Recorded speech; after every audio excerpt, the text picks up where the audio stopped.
بینەرانی کورساتنی سڵاتانەوێت تەوەری دومی گفتوگۆکانمان دەست پێ دەکەین باس لەوە دەکەین کە لەم تەوەرەدا کتێبێک بە ناوی تاریخ لەن یەختەزل بڵاو دەکرێتەوە. دیارە ئەم کتێبە وا بڕیارە ڕۆژ یەکشەمە لە ساڵۆنی کوردستانی نوێ بە هاوکاری چەند دەستگایەکی دیکەی میدیایی کاری لەسەر بکرێت و بڵاو بکرێتەوە و بناسیندرێت. پێش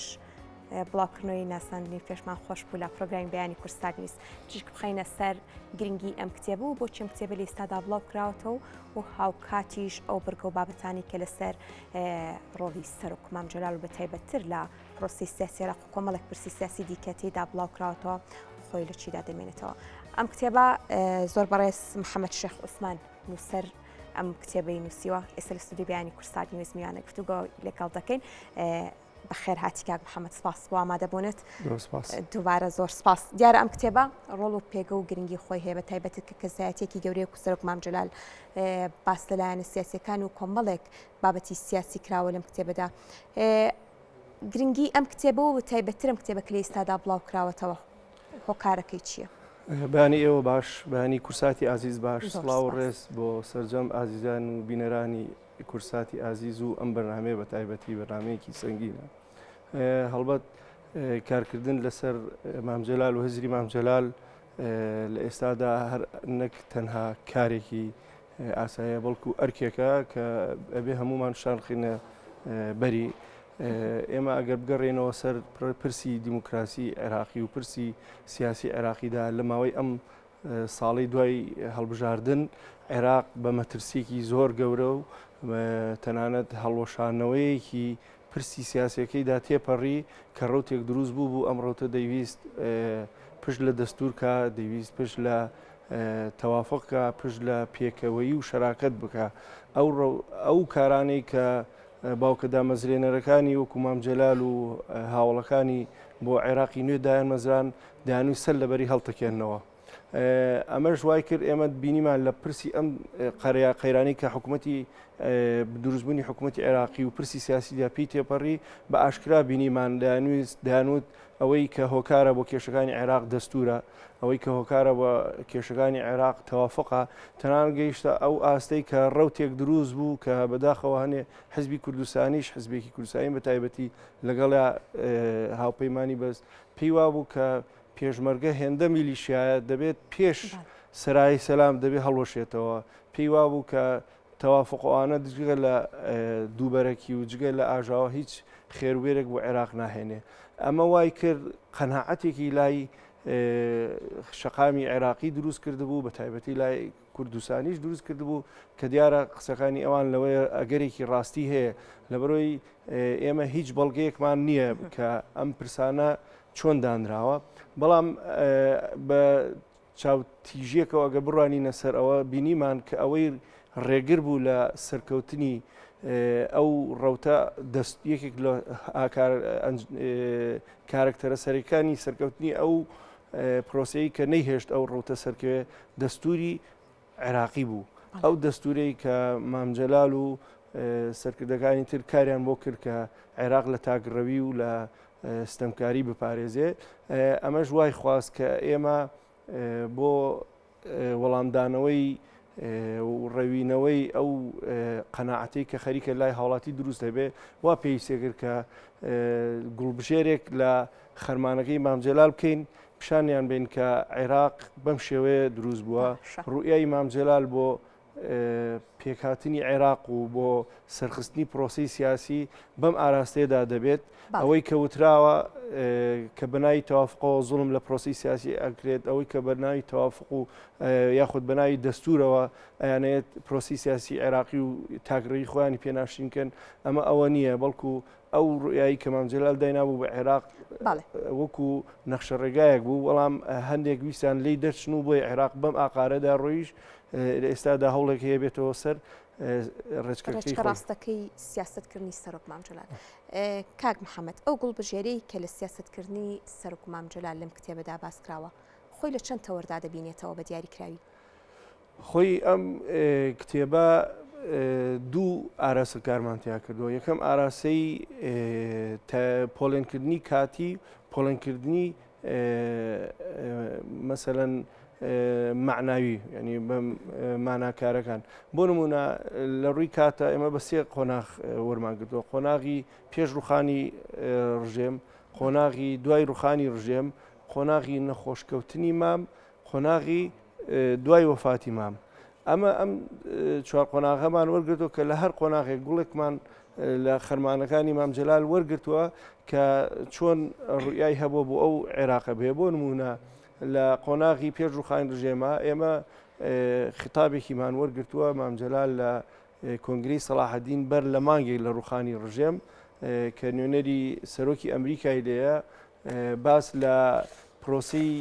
سیاسی عێراقا ئەوان ئامادەبووان پیان وابوو کە پرۆسەکە دەست پێ دەکا و عێراق دەڕوخێ و تەواو هەموو شتێک سەر دەکەوێت بەڵام مام جەلال خیتابێکی یا هەمویانی تووشی شۆ کرد وتی ڕوخانی سەدام ڕژێمی سەدام پرۆسەیەکی زۆر ئاسانە بەڵام عێراق دەوڵەتێکە بە ئاسانی حکومداری ناکرێت مام جەلال هەر ئەو کاتە هەشت خاڵی دیاری کرد لە خیتابەکە ئەوت عێراق لەم هەشت لە چوارچەوەی ئەم هەشت خاڵەیە نەتوانێت کار بکات بەرەو فەوزایەکی زۆر دەڕات ناتوانێت خۆی بگرێت هەشت خاڵەکان لە مەسلەی بەستنەوەی ئازادی دیموکراسی بوو بەستنەوەی باسی ڕاگەیانی ئازاد کراوە بیرڕای ئازاد کراوە باسی چۆنێتی پێکەوە کارکردن و ئەو کاتەش باسی ئەوی کردەوە کە هەموو پێکاتەکانی عێراق ئەبێ بە یەکەوە بن لەسەر لە شەریک من لە بڕیار و لە حکومداریە ئەو کاتە پێی وابوو کە هێز لە عێراقدا دەبێت لە بەرژەوەندی پاراستنی خەڵکا بێن نەک بۆ سەرکوتکردن هەموو ڕویاکانی بۆ عێراق دیاری کردبوو کە تەنانەت ناوچە جێناکۆکان کە بێمە کێشەیەکە هەتا بمێنێتەوە سەقامگیری لە عێراقدا ناتوانێت جێ بکرێت ئەم ڕوئایی کە خستە ڕوو ئەمریکەکانیش بە جددی وەریان گرت ئەم ڕوئیانە هەمووی لە پرۆسەی نووسینەی دەسوورە خۆی دۆزیەوە بۆیە ئەمە لەوێ لە قۆناغی دووەمە کە مام جەلال دێت دوای سوێن خواردن وەکو سەرۆکێک باسی ئەوە دەکات ئەڵێ بەڵێ ئێمە سوێنمان خواردەوە بەڵێ ئێمە لە مەسئولیاتێکمان لە ئەستوایە هەتا لەو نەخشە ڕێگایان بچینە دەرەوە عێراق هیچ ئارامیەک بەخۆیەوە نبینێت باسی دەستورەکە باسی کێشەی هاوڵاتیەکە هاوڵاتی بوون کە هاوڵاتی عێراقی شایستەی خزمەتی زیاترە پرسی سیاسی عێراقی ئەبێ یەکسانی بێت لە کوردستانەوە هەتا باشوور ئەبێ هیچ جیاوازیەک نەبێ ئەبێ ئەو کێشەی ناوچە کێشە لەسەرەکان بە برایەنە چارەسەرکردنا بێ بە ڕۆحیەتی ئینتیقام بێ زۆر لەم شتانەی مام جەلال خستە ڕوو تەنانەت کە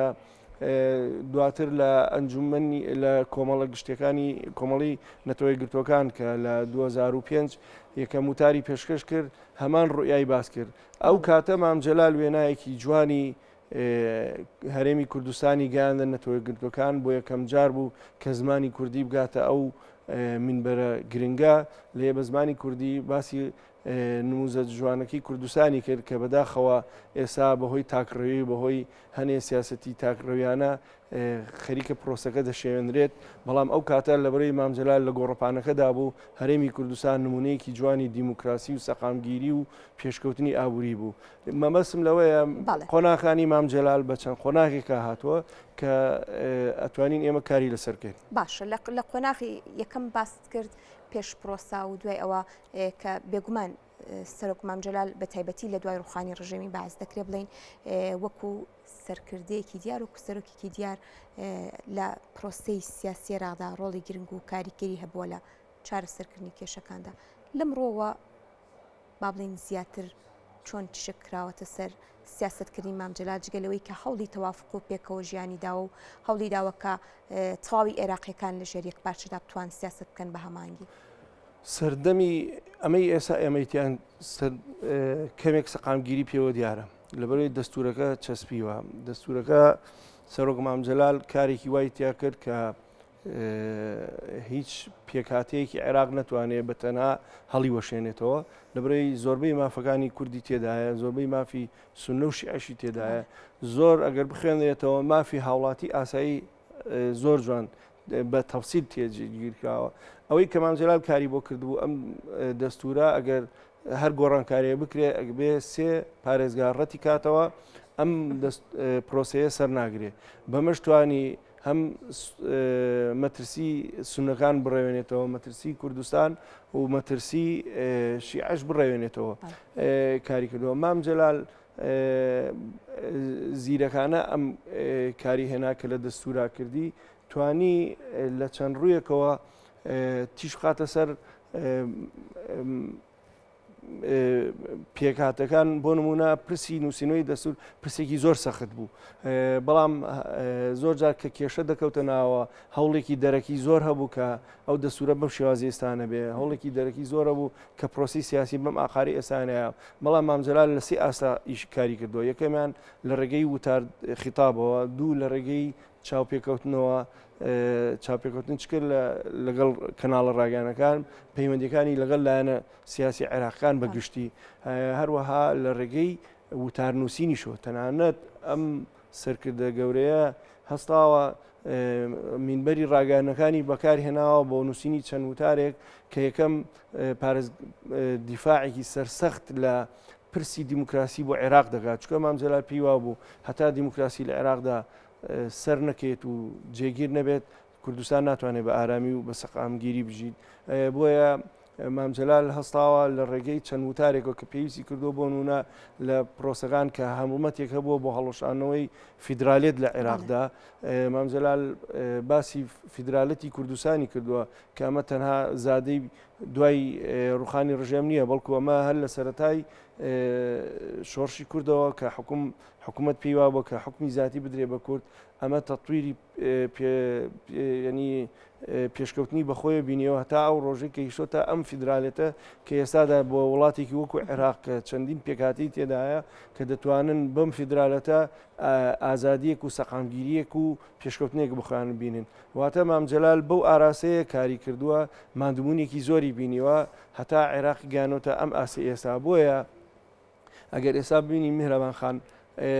هەوڵێکی جدی زۆر ئەدرێت کە عێراق لەو ڕێچکەیە دەرکرێت، هەوڵیشیانە، بەڵام عێراق بەرەو فەوزا براوە. یعنی کە کاتێ مام جەلال وتێتی عێراق بە شەراکەت و بە تەوافقەڕا ئەمە زادەی ئەزمون و ڕوئای خۆیان بوو، ئەمە بیرۆکەیەک نەهاتەوە بە سەریانەوە جێبەجێکن. بۆیە ئەمان کە ویسیان بە تاگڕەوانە حکومگەن بینیان کە عێراق بەرەو شکستێکی زۆر و بەرەو ڕوخان دەڕۆیش، بەرەو فەوزا دەڕۆی، خۆی بۆ ناگرێ. ئێستاش هەر هەوڵێک تەنان لە کوردستانیشا هەمان ڕوئای عێراقی هەیە، نەبوونی شەراکەت لە بڕیار و لە حکومڕانیدا هەمیشە فەوزای لێ دەکەوێتەوە. دەمەوێت ئەو بپرسم یەکێکی دیکە لێ قۆناغانەیە کە پێشتر باست کرد لەم کتێبەدا ئاماژی پێکراوە، قۆناغی نەخۆشکەوتن واروها وەفاتی سەرۆک مام جەلال لەسەر پرۆسەی سیاسی عێراق چۆن باستەم بابەتیان کرا؟ بەڵێ قۆناغی نەخۆشکەوتنی مام جەلال ئێمە بە چەند وتار و وتاری چەندین توێژەر و نووسری بەناوبانگی عێراقی باسمان کردەوە. یەکەمیان سەرەتا 12 وتارمان وەرگرتووە لەسەر ڕۆڵی مام جەلال لە بنیادنانەوەی عێراقی نوێدا، ڕۆڵی مام جەلال لە پێکەوەژیانی عێراقیان، ڕۆڵی مام جەلال لە بەرگریکردن لە مافە دەستوریەکانی کوردستان و لە مافەکانی هەموو عێراقەکان، هەروەها باز لە گرنگی بوونی مام جەلال لە سەرۆکاتی عێراقدا بۆ عێراق و تەنانەت بۆ ناوچەکە و بۆ خودی دیموکراسیت چەند گرنگە. ئەمە بە چەند وتارێک باس کراوە، چەند وتارێک لە سەردەمی نەخۆشکەوتنیە کە باز لە دوورکەوتنەوەی مام جەلال لە پرۆسی سیاسی عێراقدا چەند مەترسیە بۆ سەر عێراق لەبەرەوەی پێکەوەبوونی لایەنەکان زۆر بەکەمی چەترێک دەتوانێت کویان کاتەوە، لەبەرەوەی ئەو کاریزمایی کە دەیتوانی لەگەڵ لە کاتێکدا لەگەڵ ئێران و لەگەڵ ئەمریکا بە یەک کات دابنیشێت و پەیوەندی لەگەڵ هەردووکیانە باش بێ، پەیوەندە دەریەکانی زۆر باش بێت، بیخاتە خزمەتی عێراقەوە، پەیوەندە ناوخۆیەکانی کە باش بێ بیخاتە خزمەتی پێکەوەژیان. ئەمە بۆ مام جەلال ئەگەر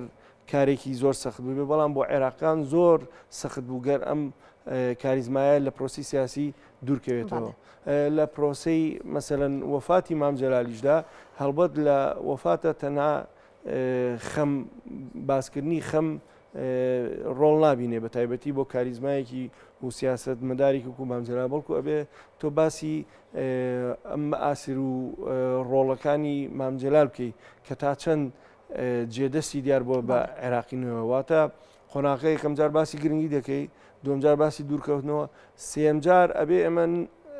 چکە مامجلال کۆچ کرد ئەڵێ ئەبێ باسی ئەو حقیقەتە بکەین ئەو مافەی بینێ کە ئەو چەند ماندوو بوو بۆ پرۆسی سیاسی دیموکراسی عێراقیدا بۆ نمونە یەک نمونەی بەسیط مامجلال کە سەرۆکاتی لووتکەی عەرەبی کرد لە 2012 لە عێراقدا لە بەغا کە لووتکەیەکی سەرکەوتوو بوو لە وتارەکەیدا یەکەم وتارە ئەگەر بەراورد بکرێت لەگەڵ وتارەکانی سەرجەم ئەوانەی کە لە لووتکەی عەرەبیداداوە کە باز لە کەرامەتی هاوڵاتی کە باز لە گرنگی لاوان دەکات لە پرسی حکومداریدا دەڵێت لاوانی ئێستا هی ناوچەی عەرەبی و ئەم وڵاتانە زۆر ئێستا زیرەکماندانن ئاگاداری چواردەوریانن دەبێ حسابی تایبەت بۆ لاوان بکرێت یاخود باسی مافی ژنانەکات ئەڵێ مافی ژنان لە ئەم ناوچەیەدا زۆر ئەبێ کاری جددی بۆ بکرێت هەروەها باسی دیموکراسی دەکات ئەبێ ئەم دیموکراسیتە ڕنگدانەوێ بێ باسی مافی کەمینە و پێکاتەکانی ترەکە کە لەو ناوچەیە ئەم خیتابەی مامجلال ڕوئایەکی زۆر جوان بوو کە لە لووتکەیەکی عەرەبیدا درا من ئەتوانم ئەگەر توێژەرێک بێوێت بەراوردکاریە بکات زۆر شتی زیاتری بۆ دەرکێ گەورەی مامجلالی بۆ دەرکێ کە لە خەمی تەنها نیشتیمان و کوردستانە وەڵکو لە خەمی مرۆڤایەتیە بۆ باشە کاک محەممەد وەکو کۆتا پرسیارم دەمەوێت لەسرم کتێبەوە بپرسم ئەم کتێبە لە ئێستادا بە زمانی عەرەبی نووسراوە بیر لەوە کراوەتە بکرێتە سەر زمانی کوردی یاخودەر بە زمانی عەرەبیە کە بڵاو دەکرێتەوە هێندەی زانیاریم هەبێ هاوڕێم کاک جەمال ئارێز سەرقاڵی وەرجێڕانێتی بۆ زمانی کوردی بەڵێ بەڵام ئەم کتێبە بۆیە بە زمانی عەرەبی دەرچوو لەبەرەوەی ئەو هەڕەشەی کە لەسەر پرۆسی سیاسی و دەستوریە لە عێراقدا هەڕەشەکە زیاتر عەرەبیە نەک کوردی ئەمە یەکەم دوو زمانی عەرەبی زمانی گفتوگۆی میلەتانی سەرجەم جیهانە لە ئەم حوزەی کە لە خۆرهەڵاتی ناوەڕازدا هەیە بۆیە ئەم کتێبە زۆر گرنگ بوو بە عەرەبی ئەوایە دەرچوایە کوردەکە بۆ کوردستان بەڵام عەرەبەکە ئێمە دەگەێنینە شەقامی عەرەبی و پیان ڕادەگەێنین کە ئەو بنەمانەی مامجلال بۆ عێراقی دانابوو لە دەستورەوە تا پرۆسی سیاسی بنەمایەکە کە عێراق دەپارێزێ لە تاگڕەوی عێراق دەپارێزێ لە وێرانبوون عێراقێک دێنێتە کایەوە کە هەموو بەیەکەوە کار دەکەن بۆ سەرخستنی زۆر سپاس بۆ میوانداری سپاس بۆ محەممەد شێخ عوسمان نووسەر و ڕۆژنامە نووس دەستەکانت خۆش بێ بە خێراتی زۆر سپاس